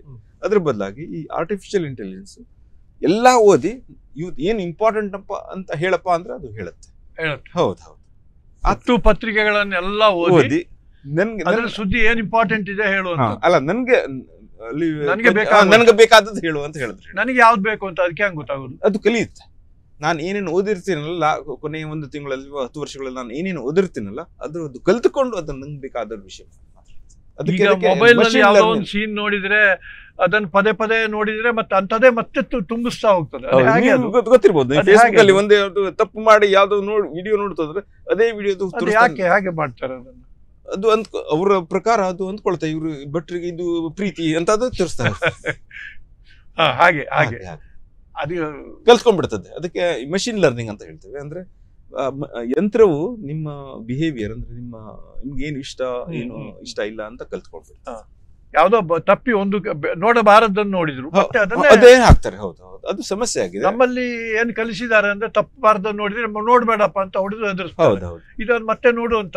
ಹೌದು, ಇದು ತುಂಬಾ ಹೊಸದಾಗಿ ಬಂದಿರೋ ವಿಧಾನ. ಅದು ಬರುತ್ತೆ ಈಗ ಇನ್ನೊಂದು ಸ್ವಲ್ಪ ದಿನದಲ್ಲಿ ಅದು ಬರುತ್ತೆ. ಇನ್ನು ಮುಂದೆ ಇಂದ ತೋರಿಸ್ಬೇಡ ಅಂತ. ಹೌದಾ? ಅದು ಬರುತ್ತೆ, ಮಾಡ್ಲೇಬೇಕಲ್ಲ. ಯಾಕಂದ್ರೆ ಈಗ ಹೆಲುಸಿನೇಷನ್ ಅಂತ ಇನ್ನೊಂದು ಸಮಸ್ಯೆ ಆಗಿದೆ. ಅದು ತನ್ಗೆ ಅದೇ ಕಲ್ತ್ಕೊಂಡು ತಪ್ಪು ಮಾಹಿತಿಗಳನ್ನು ಕೂಡ ಅದು ನಿಜ ಅಂತ ಅದೇ ಮಷೀನ್ ನಂಬ್ಕೊಂಡ್ಬಿಡ್ತದೆ. ಈಗ ಫೋಟೋಗ್ರಫಿ ಆಲ್ರೆಡಿ ಆರ್ಟಿಫಿಷಿಯಲ್ ಇಂಟೆಲಿಜೆನ್ಸ್ ಅನ್ನು ಬಳಸ್ಕೊಂಡು ಯಾರ್ದೋ ಚಿತ್ರ ಯಾರ್ದೋ ಸೇರಿಸಿ ಯಾರೋ ನೋಡಿದ್ದೀರಲ್ಲ. ಹೌದು ಹೌದು, ಡ್ಯಾನ್ಸ್ ಇದನ್ನೆಲ್ಲ ಮಾಡಕ್ ಶುರು ಮಾಡಿದ್ದಾರೆ. ಹೌದು, ತುಂಬಾ ತುಂಬಾ ಹಿಂಸೆ ಆಗ್ತಾ ಇದೆ. ಡೀಪ್ ಫೇಕ್ ಅಂತಾರೆ. ಅಂದ್ರೆ ಎಲ್ಲಿವರೆಗೆ ಬಳಸಬಹುದು ಇದನ್ನ ಆರ್ಟಿಫಿಷಿಯಲ್ ಇಂಟೆಲಿಜೆನ್ಸ್? ನೋಡ್ಬೇಕಲ್ಲ, ಎಲ್ಲ ಕಡೆ ಬಳಸಿದ್ದಾರೆ. ನಾನು ಮೊದ್ಲೇ ಈಗ ವಿದೇಶದಿಂದ ನಾನು ಬಂದೆ ಅಲ್ಲ, ಮೊದಲೆಲ್ಲ ಪಾಸ್ಪೋರ್ಟ್ ತೋರಿಸ್ಬೇಕು, ವೀಸಾ ತೋರಿಸ್ಬೇಕು, ಅದು ಇಲ್ಲಿ ಸೀಲ್ ಹಾಕಿಲ್ಲ ಅದೆಲ್ಲ. ಈಗೆಲ್ಲ ನೀವು ಅದ ಕ್ಯಾಮೆರಾಗೆ ಬಂದ ಅದಕ್ಕೆ ಗೊತ್ತಾಗ್ತದೆ ಇದು ವಿಕಾಸ್ ಕಾಮತ್ ನಡ್ಕೊಂಡ್ ಬರ್ತಾ ಇದ್ದಾರೆ ಅಂತ. ನೀವು ಹೇಳ್ಬೇಕಂತ ಇಲ್ಲ. ನೋಡಿ, ಅದು ಒಳ್ಳೆ ರೀತಿಯ ಇದು ಆ ಮಷಿನ್ಗೆ ಗೊತ್ತಾಗಿದೆ. ಇವನು ವಿಕಾಸ್ ಕಾಮತ್ ಅವರು ಲಂಡನ್ಗೆ ಹೋಗಿ ಬೆಂಗಳೂರಿಗೆ ಹೋಗ್ತಾರೆ, ಅಲ್ಲಿಂದ ಹೊನ್ನಾವರ್ಗು ಅದು ಗೊತ್ತಾಗ್ಬಿಟ್ಟಿದೆ. ಸೊ ನಾನು ಹೇಳ್ಬೇಕಂತ ಇಲ್ಲ. ಮೊದ್ಲು ಅದು ಹೇಳ್ಬೇಕಿತ್ತು. ನಿಂದು ಪಾಸ್ಪೋರ್ಟ್ ಇದೆಯಾ, ಯಾವಾಗ ಖರ್ಚಾಗುತ್ತೆ, ಏನು ಇದು ಕ್ಯಾಮೆರಾನಲ್ಲಿ ನೀನು ಕಣ್ಣುಗಳು ರೆಟಿನಾ ಇಲ್ಲಿ ಮಾಡಿ ಇವ್ರು ವಿಕಾಸ್ ಕಾಮತ್ ಹೋಗ್ಲಿ, ಅವ್ರೇನು ಅಪರಾಧ ಮಾಡಿಲ್ಲ, ಅವರು ದೇಶದೊಳಗಡೆ ಬಿಡಿ ಅಂತ ಹೇಳ್ತಾರೆ. ವೀಸಾ ಎಲ್ಲ ಅದೇ ಚೆಕ್ ಮಾಡುತ್ತಾ? ಎಲ್ಲ ಚೆಕ್ ಮಾಡುತ್ತೆ. ಒಂಥರ ಹೇಳಿದ್ನಲ್ಲ, ಕ್ರಾಂತಿ ತರ ಆಗ್ತಾ ಇದೆ ಸರ್. ಅದೇ ಕ್ರಾಂತಿ ಬಗ್ಗೆ ಹೇಳಿ. ನಾನು ಕಲಿತಾ ಇರುವಾಗ ಒಂದು ವಿಷಯ ಹೇಳ್ತೇನೆ. ನಾವೆಲ್ಲ ಆಟೋಮೇಟ್ ಮಾಡಕ್ ಹೋಗ್ತಾ ಇದ್ವಲ್ಲ, ಟ್ರಾವೆಲ್ ಏಜೆಂಟ್ಸ್, ಸ್ಟಾಕ್ ಮಾರ್ಕೆಟ್, ಕಸ ಗುಡಿಸೋ ಯಂತ್ರಗಳು. ನಮ್ಮ ಪ್ರೊಫೆಸರ್ ಹೇಳ್ತಾ ಇದ್ರು, ಒಂದಿನ ಬರುತ್ತೆ ಈ ಸಾಫ್ಟ್ವೇರ್ ಮಾಡೋದು ಕಂಪ್ಯೂಟರ್ ಬರುತ್ತೆ, ಆಗ ಸಾಫ್ಟ್ವೇರ್ ಕೂಡ ಮಾಡುವ ಕೆಲಸ ಆಟೋಮ್ಯಾಟಿಕ್ ಆಗಿ ಹೋಗುತ್ತೆ ಅಂತ. ಆ ದಿನ ಇವತ್ತು ಬಂದಿದೆ. ಈಗ ಆ ದಿನ ಸಾಫ್ಟ್ವೇರ್ ತಯಾರು ಮಾಡುತ್ತೆ. ನಿಮ್ಗೆ ಯಾವ ತರ ಸಾಫ್ಟ್ವೇರ್ ಬೇಕು ಅಂತ ಅದಕ್ಕೆ ಹೇಳಿದ್ರೆ ಅದು ಮಾಡ್ಕೊಡುತ್ತೆ. ಸೊ ಇನ್ ಮುಂದೆ ಇಂಜಿನಿಯರ್ಗಳು ಕೂಡ ಈಗ ರೋಬೋಟ್ಗಳು ಆಪರೇಷನ್ ಮಾಡಿದ ಹಾಗೆ. ಹೌದು, ರೋಬೋಟ್ಗಳು. ಹೌದು, ಅದು ಯಾಂತ್ರಿಕ ಅಂದ್ರೆ ಮಷೀನ್. ಇದು ತಲೆಯೋ ಕೆಲಸ ಅಲ್ಲ. ಸಾಫ್ಟ್ವೇರ್ ಅಂದ್ರೆ ಇಂಟೆಲೆಕ್ಚುಯಲ್ ಕೆಲಸ ಅಲ್ಲ. ಇಂಟೆಲೆಕ್ಚುಯಲ್ ಕೆಲಸ ಕೂಡ ಮಾಡುವ ವಿಧಾನ ಈಗ ಬಂದಿದೆ. ದೊಡ್ಡ ಅನ್ಎಂಪ್ಲಾಯ್ಮೆಂಟ್ ಕ್ರಿಯೇಟ್ ಆಗ್ಬೋದು. ನನ್ ಕೇಳಿದ್ರೆ ಅದಕ್ಕೋಸ್ಕರ ಈಗ ಎನ್ವಿಡಿಯಾ ಅಂತ ಈ ಕಂಪನಿಗಳ ನೋಡಿದ್ಯಲ್ಲ, ಅದೆಲ್ಲ ಸಿಕ್ಕಾಪಟ್ಟೆ ಮೇಲ್ಗಡೆ ಹೋಗಿ. ಯಾಕಂದ್ರೆ ಅದಾಗತ್ತೆ ಅಂತ ಒಂದು ನಿರೀಕ್ಷಣೆಯಿಂದ. ಹೌದು, ಎಲ್ಲ ಬದಲಾವಣೆ ಆಗ್ಬಿಡುತ್ತೆ. ಒಳ್ಳೆ ರೀತಿ ಕೂಡ ಉಪಯೋಗಿಸ್ಕೊಳ್ಬಹುದು ಅದನ್ನ. ಹೇಗೆ ಅಂತ? ಹೌದು, ಒಳ್ಳೆ ರೀತಿಯಿಂದ ಬಳಸ್ಕೋಬಹುದು. ಈಗಾಗಲೇ ಹೇಗೆ ಬಳಸ್ತಾ ಇದ್ದಾರೆ ಅದನ್ನ. ಈಗ ನೋಡಿ, ನೀವು ಹೇಳಿದ್ರಿ ನಮ್ಮ ತಂದೆ ತಾಯಿಗಳು ಬರೆದಿರೋದು ತುಂಬಾ ಮಾಹಿತಿ ಕನ್ನಡದಲ್ಲಿದೆ. ಅದನ್ನ ಇಂಗ್ಲಿಷ್ ಅಲ್ಲಿ ಮಾಡೋದು ನಾನು ಹೆಂಡತಿ ಮಾಡ್ತಾ ಇದ್ವಿ. ಈಗ ಅಷ್ಟೊಂದು ಕಷ್ಟ ಪಡ್ಬೇಕಾಗಿಲ್ಲ. ಆ ಯಂತ್ರಕ್ಕೆ ಹೇಳಿದ್ರೆ ಆಯ್ತು, ನೋಡಪ್ಪ ಇದು ಕನ್ನಡದಲ್ಲಿದೆ, ಇದು ಇಂಗ್ಲಿಷ್ ಅಲ್ಲಿ ಮಾಡ್ಕೊಡಪ್ಪ ಅಂದ್ರೆ ಅರ್ಧ ನಿಮಿಷದಲ್ಲಿ ಅದು ಇಂಗ್ಲಿಷ್ ಅಲ್ಲಿ ಮಾಡ್ಕೊಡುತ್ತೆ. ಸರಿಯಾಗಿರ್ತದೆ. ಟ್ರಾನ್ಸ್ಲೇಷನ್ ಸರಿಯಾಗಿರ್ತದೆ. ನಾನ್ ಮಾಡೋಕ್ಕಿಂತ ಚಲೋ ಆಗಿರ್ತದೆ. ಅದು ಕಲ್ತ್ಕೊಂಡ್ಬಿಟ್ಟಿದೆ. ಅದು ಕನ್ನಡ ಪೂರ್ತಿ. ಕನ್ನಡ ನಾನು ಬರೀ ಕಲ್ತದ್ದು ಕನ್ನಡ ಶಾಲೆಯಲ್ಲಿ. ನಾನು ಕಲ್ತದ್ದು 12 ವರ್ಷ ಮಾತ್ರ. ಅದು 500 ವರ್ಷಗಳ ಕನ್ನಡ ಅದಕ್ಕೆ ಬರ್ತದೆ. ಎಲ್ಲ ಭಾಷೆಗಳಿಗೂ ಯಾವುದೇ ಭಾಷೆಗೆ ಟ್ರಾನ್ಸ್ಲೇಟ್ ಮಾಡಬಹುದು. ಹೌದು, ಈಗ ಟ್ರಾನ್ಸ್ಲೇಟರ್ ಅಂತ ಬೇಕಂತ ಇಲ್ಲ. ಅಷ್ಟೇ ಅಲ್ಲದೆ ನಾನು ಹೇಳ್ತೇನೆ, ನಾನು ಇಮೇಲ್ ಗಿರಾಕಿಗಳಿಗೆಲ್ಲ ಸಂಪರ್ಕ ಮಾಡುವಾಗ ಒಂದೊಂದ್ಸಲ ಕೋಪ ಬರುತ್ತೆ, ಒಂದ್ಸಲ ಆರ್ಗಿ ಮಾಡೋದು ಇರ್ತದೆ, ವ್ಯಾಗ್ಯುದ್ಧ ಆಗ್ತದೆ. ಅದು ಕಳಿಸೋ ಮುಂಚೆ ನಾನು ಈ ಆರ್ಟಿಫಿಷಿಯಲ್ ಇಂಟೆಲಿಜೆನ್ಸ್ ಹೇಳ್ತೇನೆ, ನೋಡಪ್ಪ ಇದನ್ನ ಗಿರಾಕಿಗಳು ಕಳಿಸೋದು ಹೀಗೆ ಕಳಿಸೋದು ಯೋಗ್ಯನೋ ಅಯೋಗ್ಯ ಆಗಿದ್ರೆ ಯೋಗ್ಯ ಮಾಡ್ಕೊಡು ನೀನು ಅಂತ. ಅದೇ ಎಲ್ಲ ಸರಿ ಮಾಡಿಕೊಡ್ತದೆ. ಚಾಯ್ಸ್ ಅದೇ ಮಾಡ್ತದೆ. ಮತ್ತೆ ಸರಿಯಾಗಿ ಈ ಫುಡ್ ಗಿಡ್ಡು ಮನೆಯ ಹೋಮ್ಲಿ ಮನೆಯ ವ್ಯವಹಾರಗಳಿಗೆ ಇಂಟೆಲಿಜೆನ್ಸ್ ಎಲ್ಲಿವರೆಗೆ ಬರ್ತದೆ ಅದು? ಹೌದು, ಉದಾಹರಣೆ ಕೊಡ್ತೀನಿ. ಈಗ ಪ್ರತಿಯೊಬ್ಬರು ಬಾಡಿಗೆ ತಗೊಳ್ತಾರಲ್ಲ ಅಮೆರಿಕಲ್ಲಿ, ನಾನು ಹೇಳೋದು ಬಾಡಿಗೆ ತಗೊಳ್ಳುವಾಗ ಅದು ಕರಾರು ಪತ್ರ ಅಗ್ರಿಮೆಂಟ್ ಎಷ್ಟು 45 ಪೇಜ್ ಇರ್ತದೆ. ಅದ್ರಲ್ಲಿ ಏನಿರ್ತದೆ ಯಾರು ಓದ್ತಾರೆ? ನಂಗೇನು ಅರ್ಥ ಆಗೋದಿಲ್ಲ. ಸೊ ಯಾರಿಗೆ ತಪ್ಪಾದಾಗ ಕಾನೂನು ಬಂದಾಗ ಅದು ಬರ್ತದೆ, ಒಂದು ಕ್ಲಾಸ್ ಇರ್ತದೆ, ನಮ್ಗೆ ಯಾರಿಗೂ ಗೊತ್ತಿರೋದಿಲ್ಲ ಅಂತದ್ದು. ನೀವು ಇದು ಆರ್ಟಿಫಿಷಿಯಲ್ ಇದಕ್ಕೆ ಕೊಟ್ರೆ ನೋಡಪ್ಪ, ಈ 40 ಪೇಜ್ ಪುಟದಿದೆ, ನಂಗೆ ಇಂಪಾರ್ಟೆಂಟ್ ಆಗಿರೋದು ಹೇಳಪ್ಪ ಅಂತ ಹೇಳಿದ್ರೆ ಅದು ಹೇಳುತ್ತೆ. ನೋಡು, ನೀನು 30 ಖಾಲಿ ಮಾಡದಿದ್ರೆ 30 ದಿನಗಳ ಮುಂಚೆ ನೋಟಿಸ್ ಕೊಡ್ಬೇಕು, ನೆಲಕ್ಕೆ ಮಳೆ ಹೊಡೆದ್ರೆ ಇಷ್ಟು ದಂಡ ಹಾಕ್ತಾರೆ. ಅದು ಇಂಪಾರ್ಟೆಂಟ್ ಆಗಿರೋದು, ಅದನ್ನ ಓದಿ ನಿಮ್ಗೆ ಸಂಕ್ಷಿಪ್ತವಾಗಿ ಅದು ನನ್ಗೆ ದೊಡ್ಡ ಒಳ್ಳೆ ರೀತಿಯಂತ ವಿಧಾನ, ಒಳ್ಳೆ ಪ್ಲಸ್ ಪಾಯಿಂಟ್. ಹೌದು. ಮತ್ತೆ ಹೊಸತು ಕನ್ನಡಿಗರಿಗೆ ಅಥವಾ ಕನ್ನಡಕ್ಕೆ ಬರಬೇಕಾದದ್ದು ನಿಮ್ಗೆ ಅಲ್ಲಿ ಕೂತಾಗ ಏನ್ ಅನಿಸ್ತದೆ? ನನ್ಗನ್ಸುತ್ತೆ ಕೃತಕ ರೀತಿಯಲ್ಲಿ ಈಗ ನೋಡಿ, ಇಂಗ್ಲಿಷ್ ಭಾಷೆಯಲ್ಲಿ ನಾವು ಸ್ಪೆಲ್ ಚೆಕ್ ಅಂತ ಹೇಳ್ತೇವೆ. ನಾವು ಬರೆಯುವಾಗ ತಪ್ಪುಗಳಾಗ್ತದೆ, ಎಲ್ಲರೂ ಕಾಗುಣಿತ ತಪ್ಪುಗಳಾಗ್ತದೆ. ಅದು ಸರಿ ಮಾಡುವ ವಿಧಾನ ಬಂದು 35 ವರ್ಷಗಳಾದ ಸ್ಪೆಲ್ ಚೆಕ್. ನಮ್ಮ ಕನ್ನಡದಲ್ಲಿ ಇಂದು ಸ್ಪೆಲ್ ಚೆಕ್ಗಳಿಲ್ಲ. ನಾನು ತಪ್ಪು ಮಾಡಿದ್ರೆ ತಪ್ಪೇ ಆಗುತ್ತದೆ. ಸೊ ಅದೊಂದು ಒಳ್ಳೆ ಆರ್ಟಿಫಿಷಿಯಲ್ ಇಂಟೆಲಿಜೆನ್ಸ್ ಮಾಡುವ ಒಳ್ಳೆ ವಿಧಾನ. ಅಮೆರಿಕಾದಲ್ಲಿ ಗ್ರಾಮರ್ ಕೂಡ ಸರಿ ಮಾಡುವ ವಿಧಾನಗಳು ಬಂದಿವೆ. ಆ ವಿಧಾನಗಳು ನಮ್ಗೆ ಕನ್ನಡದಲ್ಲಿ ಬರ್ಬೇಕಲ್ಲ. ಬರೆಯೋದು ಅಲಂಕಾರ ತಪ್ಪಾಗಿ ಹೋಗಿದೆ, ಸ್ತ್ರೀಲಿಂಗ ಆಗೋದು ಪುಲ್ಲಿಂಗ ಆಗೋಗಿದೆ, ಅದು ಸರಿ ಮಾಡೋ ವಿಧಾನಗಳಿಲ್ಲ. ಈ AI ಅಂತ ಆರ್ಟಿಫಿಷಿಯಲ್ ಬಂದಿರೋದ್ರಿಂದ ಅದೆಲ್ಲ ಮಾಡ್ಲಿಕ್ಕೆ ಸಾಧ್ಯ ಆಗ್ತದೆ. ವಂಡರ್ಫುಲ್. ಮತ್ತೆ ಈಗ ಸಾಹಿತ್ಯ ಕ್ಷೇತ್ರಕ್ಕೆ ತಂದೆಯವರ ಒಂದು ಪರಂಪರೆಯನ್ನು ಮುಂದುವರಿಸಿದ್ದೀರಿ, ಆರ್ಟಿಫಿಷಿಯಲ್ ಇಂಟೆಲಿಜೆನ್ಸ್ ಬಗ್ಗೆ ಹೇಳಿದ್ದೀರಿ. ಮತ್ತೆ ಕನ್ನಡಕ್ಕೆ, ಕನ್ನಡ ನಾಡಿಗೆ ಏನು ಮಾಡಬೇಕು ಅಂತ ನೀವು ಏನು ಯೋಜನೆಗಳು? ಯಾಕಂದ್ರೆ ಇಲ್ಲಿಯ ಬಗ್ಗೆ ನಿಮಗೆ ಒಂದು ಆತ್ಮೀಯತೆ ಇದೆ. ಒಬ್ಬ ಇಂಜಿನಿಯರ್ ಆಗಿ 35 ವರ್ಷಗಳನ್ನು ಅಮೆರಿಕಾದಲ್ಲಿ ಕಳೆದಿರ್ತಕ್ಕಂಥವ್ರು, ಯಾವ ಕಾಂಟ್ರಿಬ್ಯೂಷನ್ ಅದನ್ನ ನೀವು ಹೇಳಿಲ್ಲ, ನೀವು ಕೊಟ್ಟಿರೋ ಕಾಂಟ್ರಿಬ್ಯೂಷನ್ ಹೇಳಿಲ್ಲ, ತಂದೆಯವ್ರು ಜಾಸ್ತಿ ಮಾಡಿಲ್ಲ. ಆದ್ರೆ ಹೇಳ್ತೇನೆ, ಏನ್ ಮಾಡ್ಬೇಕು ಅಂತ ಹೇಳ್ತೇನೆ ಸರ್. ನನ್ನ ಅಭಿಪ್ರಾಯದಲ್ಲಿ ನಾನು ಇನ್ನು ಒಂದು ಉದ್ದೇಶದಿಂದ ಮಾಡಿದ್ದು, ಸ್ಫೂರ್ತಿ ಪಡೆದು ಕಾಮತ್.com ಮಾಡಿದ ತರಾನೇ ತುಂಬಾ ವೆಬ್ಸೈಟ್ಗಳು ಶುರುವಾಗಿವೆ. ಅದಕ್ಕಿಂತ ಖುಷಿಯ ಸಂಗತಿ ನನಗಿಲ್ಲ. ಯಾಕಂದ್ರೆ ಒಬ್ಬ ವ್ಯಕ್ತಿ ಎಷ್ಟು ಕೆಲಸ ಮಾಡ್ಲಿಕ್ಕೆ ಸಾಧ್ಯ ಆಗ್ತದೆ, ಅದ್ರ ಬದಲಾಗಿ ನಮ್ಮಿಂದ ಸ್ಫೂರ್ತಿ ಪಡೆದು ಸಾವಿರಾರು ಜನ ಅಂತ ಕೆಲಸಗಳನ್ನು ಮಾಡಕ್ಕೆ ಹೊಟ್ಟಿದ್ದಾರೆ. ಅದಕ್ಕೋಸ್ಕರ ನನಗೆ ಒಂದು ಸ್ಯಾಟಿಸ್ಫ್ಯಾಕ್ಷನ್ ಇದೆ, ತುಂಬಾ ಖುಷಿ ಇದೆ. ಅದು ಒಂದು. ಆದ್ರೆ ಏನಾಗಿದೆ ಅಂದ್ರೆ, ಈಗ ರೆವೆನ್ಯೂ ಮಾಡೆಲ್ಗಳು ಅಂದ್ರೆ ದುಡ್ಡು ಮಾಡುವ, ಪ್ರತಿಫಲ ಮಾಡುವ ವಿಧಾನಗಳಿಲ್ಲವಾಗಿದೆ. ಈಗ ಮಾಧ್ಯಮಗಳು ನೋಡಿ, ನಮ್ಮ ಪತ್ರಿಕಾದ್ಯಮ ನೋಡಿ, ನೀವು ಕನ್ನಡದಲ್ಲಿ ಎಲ್ಲ ಬಿದ್ದೋಗಿದೆ, ಗುಣಮಟ್ಟ ಬಿದ್ದೋಗಿದೆ. ಅದರಲ್ಲಿ ಪ್ರತಿಫಲ ಇಲ್ಲದೆ ಆಗೋಗಿದೆ. ಆ ಪ್ರತಿಫಲದ ಇಲ್ಲದೆ ಹೋದ್ರೆ ಆ ಮಾಧ್ಯಮಗಳೇ ಬಿದ್ದು ಹೋಗ್ತವೆ. ಅದನ್ನ ನನ್ನ ಕೈಯಲ್ಲಿ ಮಾಡ್ಲಿಕ್ಕೆ ಆಗುದಿಲ್ಲ. ಅದು ಕನ್ನಡ ನಾಡಿನವರು ಅದನ್ನ ಸರಿಪಡಿಸ್ಬೇಕು, ಜನರು ಸರಿಪಡಿಸ್ಬೇಕು. ಒಬ್ಬರಿಂದ ಮಾಡೋ ಕೆಲಸ ಅಲ್ಲ, ಅದೊಂದು ಆಗ್ಲೇಬೇಕು. ಯಾಕಂದ್ರೆ ಜನ ಓದದೇ ಇದ್ರೆ ಯಾರು, ಈಗ ನನ್ನ ಜಯಂತ ಕಾಯ್ಕಿನ ಓದಿಸಿದ್ರೆ ಕನ್ನಡದಲ್ಲಿ ಬರೆಯೋರು ಜಾಸ್ತಿ ಆಗಿದ್ದಾರೆ, ಓದೋರು ಯಾರು ಇಲ್ಲ ಅಂತ ಹೇಳ್ತಾರೆ. ಅವರು ನಿಜ ಹೇಳ್ತಾ ಇದ್ಯಾ? ಎಲ್ಲರೂ ಈಗ ಬರೀತಾರೆ, ಎಲ್ಲರೂ ಈಗ ಓದೋರು ಯಾರೋ ಇಲ್ಲ. ಸೊ ಅದೊಂದು ಆಗ್ಬೇಕಾಗಿದೆ. ನನ್ನಿಂದ ಮಾಡ್ಲಿಕ್ಕೆ ಸಾಧ್ಯ ಇಲ್ಲ, ಆದ್ರೆ ಅದೊಂದು ಅಪೇಕ್ಷೆ ಇದೆ ನಾನು. ಈ ಕನ್ನಡ ಭಾಷೆಗೆ ಮತ್ತೆ ಕನ್ನಡದ ಮಾಧ್ಯಮ ಪತ್ರಿಕೆಗಳಿಗೆ, ಈಗ ನುಡಿಸಿರಿ ಅಂತ ಚಾನಲ್ಗಳಿಗೆ ಒಬ್ಬ ತಂತ್ರಜ್ಞರಾಗಿ, ಒಬ್ಬ ಆರ್ಟಿಫಿಷಿಯಲ್ ಇಂಟೆಲಿಜೆನ್ಸ್ ಅನ್ನ ಅಧ್ಯಯನ ಮಾಡಿದವರಾಗಿ ಯಾವ ಸಜೆಷನ್ ಕೊಡೋಕೆ ಇಷ್ಟಪಡ್ತೀರಿ? ನೆಕ್ಸ್ಟ್ ಹೇಗೆ ಬಳಸ್ಕೊಳ್ಬಹುದು ನಾವು ಅದನ್ನೆಲ್ಲ ಪತ್ರಿಕೆಗಳು? ಒಬ್ಬ ಪತ್ರಿಕಾ, ನನ್ನ ಸಜೆಷನ್ ಅಲ್ಲ, ನಾವು ನಾವು ಬಂಡವಾಳದಾರರಲ್ಲ. ನಮಗೆ ಒಂದು ಸೈನ್ಸ್ ಅಂತ ಇದೆ, ಸಫಲತೆಗೆ ಒಂದು ಸೈನ್ಸ್ ಅಂತ ಇದೆ. ಅದಕ್ಕೆ ನಾವು ಕಸ್ಟಮರ್ ಡಿಸ್ಕವರಿ ಅಂತ ಹೇಳ್ತೀವಿ.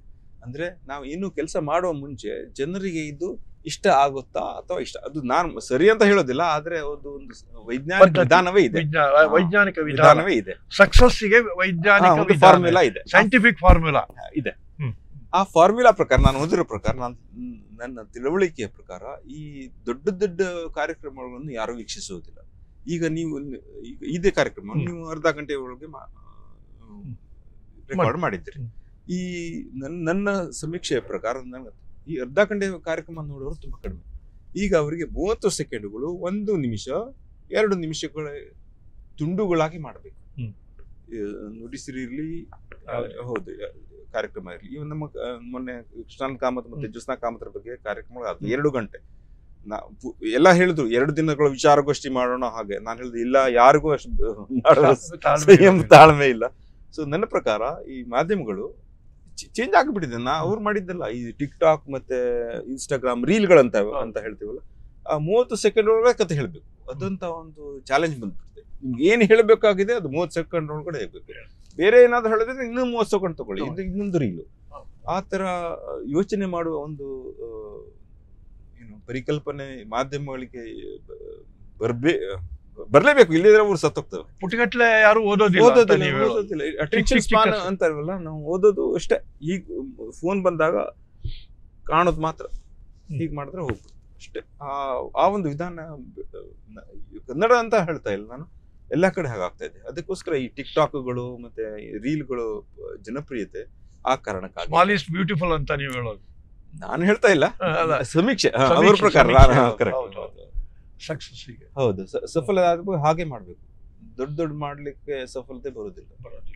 ಈಗಿನ ಜನಗಳ ಮೆಂಟಾಲಿಟಿ ಮತ್ತೆ ಯುವಕರುಗಳಲ್ಲಿ ಈಗ ಮಾಡ್ತಾ ಇದ್ದಾರೆ. ಈಗ ನೀವು ನೋಡಿ, ಯುವಕರು ಕನ್ನಡ ಎಲ್ಲರೂ ಈಗ ನಮ್ಮ ಮೊನ್ನೆ ದೋಣಿಯಲ್ಲಿ ಹೋದ್ರೆ ಎಲ್ಲ ಈಗ ಆ ತುಣುಕುಗಳು ಅದರಲ್ಲಿ ಆ 30 ಸೆಕೆಂಡ್ ಒಳಗಡೆ ಕತೆ ಹೇಳ್ಬೇಕು. ನಾವು ಜಾಹೀರಾತುಗಳಲ್ಲಿ ತುಂಬಾ ಕೆಲಸ ಮಾಡಿದ್ದೇನೆ. ಆ ಜಾಹೀರಾತುಗಳು ಹಾಗೆ ಈ ಟೆಲಿವಿಷನ್ ಅಲ್ಲಿ ಬರ್ತಾವಲ್ಲ, ಆ 30 ಸೆಕೆಂಡ್ ಒಳಗಡೆ ಅವ್ರ ಕತೆ ಹೇಳ್ಬೇಕಲ್ಲ, ಆ ಒಂದು ವಿಧಾನ ಈಗ ಮಾಧ್ಯಮಗಳಿಗೆ ಅನ್ವಯ ಆಗ್ತದೆ. ಈಗ ಅಮೆರಿಕದ ಜೀವನ ವಿಧಾನಗಳು ಭಾರತೀಯ ಜೀವನ ವಿಧಾನಗಳಿಗಿಂತ ಭಿನ್ನ. ಈಗ ಆದರೆ ಅದರ ಪರಿಣಾಮ, ವಿದೇಶಿಯ ಪರಿಣಾಮ ಸಾಕಷ್ಟು ಬಂದಿದೆ. ಹಾಗೆ ತಂತ್ರಜ್ಞಾನ, ಮಾಧ್ಯಮಗಳು ಬಹುಶಃ ಎಲ್ಲ ಕ್ಷೇತ್ರದಲ್ಲಿಯೂ ಕೂಡ ಬದಲಾವಣೆಯನ್ನ ಮಾಡಿಕೊಳ್ಳೋದು ಒಳ್ಳೆಯದು ಅಂತ ನೀವು ಹೇಳೋದು, ಕಾಲಕ್ಕೆ ತಕ್ಕ ಹಾಗೆ. ಅಲ್ಲ, ಹೌದು, ಯಾರು ಹೇಳ್ತಾರಲ್ಲ, ಬದಲಾವಣೆ ಚಲ್ತಿ ಕಾ ನಾಮ್ ಗಾಡಿ ಅಂತ, ಬದಲಾವಣೆ ಆಗೋದೇ ಜೀವನ ಜಗದ ನಿಯಮ ಅಂತ. ಹೌದು, ನಮ್ ಬೇಕಾಗಿರ್ಲಿ ಆಗ್ತಾ ಇದೆ. ಅದು ನನ್ ಕೇಳಿದ್ರೆ ನಾವೆಲ್ಲ ಹಳಬರು, ನಾವು ಓಲ್ಡ್ ಫ್ಯಾಷನ್ ಸಾಂಪ್ರದಾಯಸ್ಥರು. ಹಾಗೇನಿಲ್ಲ ಹಾಗೆ ನನ್ಗೆ ಇಷ್ಟ ಆಗೋದಿಲ್ಲ. ಆದ್ರೆ ಈಗ ನಮ್ಮ ಮಗಳಿದ್ದಾಳೆ, 11 ವರ್ಷ ಅವಳಿಗೆ. ಅವಳು ಮಾಧ್ಯಮವನ್ನು ಕನ್ಸ್ಯೂಮ್ ಮಾಡೋದು ಅಂದ್ರೆ ವಿಧಾನ ನೋಡಿ ನಾನು ಆಶ್ಚರ್ಯಪಟ್ಟಿದ್ದೇನೆ. ಅವಳು ಪೊಲಿಟಿಕ್ಸ್ ಅಂದ್ರೆ ರಾಜಕೀಯದಿಂದ ಹಿಡಿದು ಸ್ಪೋರ್ಟ್ಸ್ ಎಲ್ಲಾ ನೋಡ್ತಾಳೆ. ನನ್ಗಿಂತ ಜಾಸ್ತಿ ಮಾಹಿತಿ ಅವಳಿಗೆ ಗೊತ್ತಿರುತ್ತೆ. ಆದ್ರೆ ಅವ್ರ ಅಟೆನ್ಷನ್ ಸ್ಪಾನ್ ಇಷ್ಟೇ ಚಿಕ್ಕದು. ಆ 30 ಸೆಕೆಂಡ್ ಒಳಗಡೆ ಅವ್ರು ಕಲಿಬೇಕು. ಅದು ವಿಜ್ಞಾನ ಇರ್ಲಿ, ಗಣಿತ ಇರ್ಲಿ, ಸ್ಪೋರ್ಟ್ಸ್ ಇರ್ಲಿ, ಅಷ್ಟೇ. ಆಳಕ್ಕೆ ಹೋಗೋದೇ ಇಲ್ಲ. ಯಾರು ಹೋಗ್ತಾ ಇಲ್ಲ ಆಳಕ್ಕೆ ಹೋಗ್ತಾರೆ. ಅವ್ರಿಗೆ ಮನೋರಂಜನೆ ಬೇಕು. ಮನೆಗೆ ತಲೆಗೆ ಯಾವಾಗ್ಲೂ ಒಂದು 5 ನಿಮಿಷ ಖಾಲಿ ಇದ್ರೆ ಅವ್ರಿಗೆ ಮನೋರಂಜನೆ ಬೇಕು. ಬಹಳ ಸಂತೋಷ ವಿಕಾಸ್, ಬಿಳುವಿನಲ್ಲಿ ಬಂದು ನಮಗೆ ಒಂದಿಷ್ಟು ಮಾಹಿತಿಯನ್ನ, ಹೊಸತನ್ನ ಕೊಟ್ರಿ. ಮುಂದಿನ ವರ್ಷ ಮತ್ತೆ ಬನ್ನಿ, ಹೊಸ ವಿಚಾರಗಳನ್ನ, ಹೊಸ ಐಡಿಯಾಗಳನ್ನ ಕೊಡಿ. ಈ ಅಮೆರಿಕದಂಥ ಒಂದು ದೊಡ್ಡ ದೇಶದಲ್ಲಿ ಕೂತು ಹೊನ್ನಾವರದ ಅಥವಾ ಉತ್ತರ ಕನ್ನಡ ಜಿಲ್ಲೆಯ ಪ್ರೀತಿಯನ್ನ ಬಿಡದೆ, ಕನ್ನಡ ಸಾಹಿತ್ಯದ ಪ್ರೀತಿಯನ್ನು ಬಿಡದೆ ನಿಮ್ಮದಾದ ಕಾಂಟ್ರಿಬ್ಯೂಷನ್ ಕೊಡ್ತಾ ಇದ್ದೀರಿ. ಹಾಗೆ ನುಡಿಸಿರಿಗೂ ಕೂಡ ನಿಮ್ಮ ಅಮೆರಿಕದಲ್ಲೇ ಕೂತು ನಮಗೆ ಒಂದಿಷ್ಟು ಮಾರ್ಗದರ್ಶನ, ಈಗ ಹೇಳಿದ ಕೆಲವು ಮಾರ್ಗದರ್ಶನ ಕೊಡಿ, ಸೂಚನೆಗಳನ್ನು ಕೊಡಿ. ಏನಾದರೂ ವಿಶೇಷವಾದಂಥ ಕನ್ನಡಿಗರು ನೋಡಲೇಬೇಕು ಅನ್ನುವಂತಹ ಸಂಗತಿ ಇದ್ರೆ ದಯವಿಟ್ಟು ನಮ್ಮ ನುಡಿಸಿರಿ ಕಳಿಸ್ಕೊಡಿ. ನಾವು ಎಲ್ಲ ಕನ್ನಡಿಗರಿಗೆ ಅದನ್ನು ತೋರಿಸುವಂಥ ಒಂದು ಕೆಲಸ ಮಾಡ್ತೇವೆ. ನೀವು ಮಾಡಿದ್ದು ಕನ್ನಡಿಗರಿಗೋ ಅಮೆರಿಕದವರಿಗೆ ಮಾತ್ರ ತಿಳಿದರೆ ಸಾಲದು, ಕನ್ನಡಿಗರಿಗೆ, ಅದರಲ್ಲಿ ಉತ್ತರ ಕನ್ನಡಿಗರಿಗೆ ಉಪಯುಕ್ತವಾದಂಥದ್ದು ಹೊಸತು ಏನು ಮಾಡಿ ನೀವು ಅಂತ ಅನ್ನುವಂಥದ್ದು. ಯಾಕೆಂದ್ರೆ ನಿಮ್ಮ ಅನುಭವ ಇರೋದ್ರಿಂದ, ಹಿನ್ನೆಲೆ ಇರೋದ್ರಿಂದ ಏನು ಮಾಡಿ ಅಂತ ಹೇಳುವಂಥದ್ದು. ಯಾಕೆಂದ್ರೆ ನಿಮ್ಮ ತಂದೆಯವರು ಏನು ಮಾಡಿ ಅನ್ನುವಂಥ ಸಾಹಿತ್ಯವನ್ನು ಕೊಟ್ಟು ಹೋಗಿದ್ದಾರೆ. ನೇರವಾಗಿ ಹೇಳಿದ್ರು ಕೂಡ ಇಂಡೈರೆಕ್ಟ್ ಆಗಿ ಇನ್ಸ್ಪಿರೇಷನ್ ಕೊಟ್ಟಿದ್ದಾರೆ. ಹಾಗೆ ನೀವು ಕೊಡ್ತಾ ಇರಬೇಕು ಅಂತ ನಿಮ್ಮಲ್ಲಿ ವಿನಂತಿ ಮಾಡ್ತಾ, ಇಲ್ಲಿ ಬಂದ ಬಿಡುವು ಇಲ್ದಿದ್ರು ಇಲ್ಲಿ ಬಂದು ನಮ್ಮೊಂದಿಗೆ ಕಳೆದದ್ದಕ್ಕಾಗಿ ಧನ್ಯವಾದವನ್ನು ಅರ್ಪಿಸ್ತೇನೆ. ನುಡಿಸಿರಿಗೆ, ನಮಗೆ, ಕನ್ನಡಿಗರಿಗೆ ಅಮೆರಿಕದ ಒಳ್ಳೆಯ ಸಂಗತಿಗಳನ್ನು ಮುಟ್ಟಿಸುವ ಮುಖಾಂತರ ಬದಲಾವಣೆಗೆ ತಾವು ಸ್ಫೂರ್ತಿ ನೀಡಬೇಕು ಅಂತ ಕೇಳ್ಕೊಳ್ತೇನೆ. ನಮಸ್ಕಾರ. ಧನ್ಯವಾದ.